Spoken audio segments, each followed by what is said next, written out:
देश के विदेश मंत्री कहते हैं कि चीन तो हमसे बड़ा है, वो तो बड़ी इकोनॉमी है, बड़ी अर्थव्यवस्था है, हम उनसे कैसे लड़ सकते हैं। तब होता है देश का अपमान।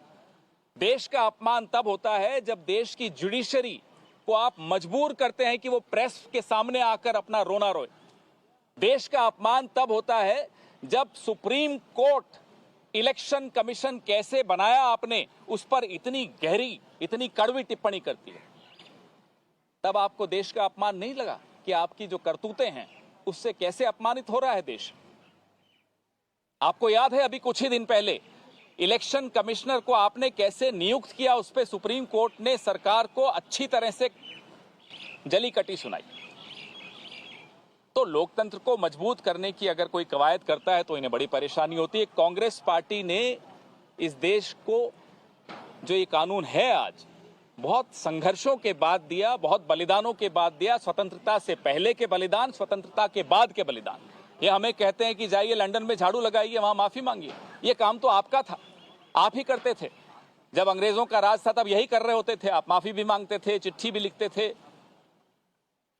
झुक झुक कर सलाम भी करते थे, उनके साथ मिलकर भारत छोड़ो आंदोलन को दबाते भी थे, लिखते थे कि साहब ये आंदोलन कैसे दबाया जाए, हम आपकी सहायता करने को तैयार हैं। नेताजी सुभाष चंद्र बोस आईएनए बना रहे थे, ये आईएनए का कैसे मुकाबला करें उसके लिए पूरा एक रिक्रूटमेंट ड्राइव करते थे। तो इनका इतिहास ये थोड़े बदल पाएंगे। इसलिए हमारी जो जेपीसी की मांग है, इनके परम मित्र के बारे में, अदानी जी के बारे में, उस मांग पर कोई समझौता नहीं हो सकता। हम ये मांग दोहराते रहेंगे। ये कितना ही विषय से भटकाएं आपको, हम नहीं भटकने वाले। अदानी जी पर, हिंडनबर्ग रिपोर्ट पर जेपीसी का गठन होना चाहिए, ये आवश्यक है। इस देश का एक एक नागरिक चाहता है। इस देश में जो आज बेरोजगारी है, महंगाई है, जो कब्जा है प्रधानमंत्री के दोस्त का संसाधनों पर, उस पे देश को एक जवाब चाहिए और वो जवाब जेपीसी के माध्यम से ही मिल सकता है। कांग्रेस पार्टी इस पे कतई कोई समझौता नहीं करेगी। भले कितने ही मंत्री अपना रोजगार पालें, अगले कुछ दिनों में रोज एक प्रेस वार्ता होगी। क्यों नहीं चलने देते संसद? क्यों नहीं उस पर चर्चा होती? क्यों अदानी जी का नाम आते ही एक्सपंज कर दिया जाता है? आपको याद है अभी तो सिर्फ राहुल गांधी जी ने वो बोला कि माइक्स ऑफ कर दिए जाते हैं।